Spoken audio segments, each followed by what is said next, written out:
O mga kaibigan, sigurado kung gusto ninyong matutunan kung paano itigil ang pagyuko. Nakakainis na rin maging kuba, hindi ba? Subukang gawin ang ehersisyong ito dahil nakakatulong talaga. Ang maliit na kalamnan sa dibdib na nasa ilalim ng malaking kalamnan sa dibdib, kailangan ninyong iunat parang ang mga balikat ninyo ay umayos at tumuwid na parang agila. Tingnan niyo. Ganito, humanap ng pintuan kahit saan. Ilagay ninyo ang mga kamay ninyo sa magkabilang gilid dito. Isang paa ang ilalagay ninyo sa unahan at gumalaw kayo paabante para yung mga kalamnan na ito na hindi pa niya na-stretch kahit kailan ay ma-stretch na rin sa wakas. Para yung balikat ninyo ay mapunta dito sa likod ng ganito na parang proud. Kung hindi niyo magawa ng ganito, magsimula muna kayo mula sa ibaba.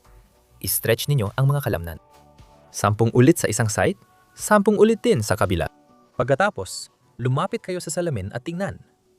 Sino kaya tong gwapong lalaki na may ganitong balikat? Hindi mo ba kilala sarili mo? Nagulat ka ba?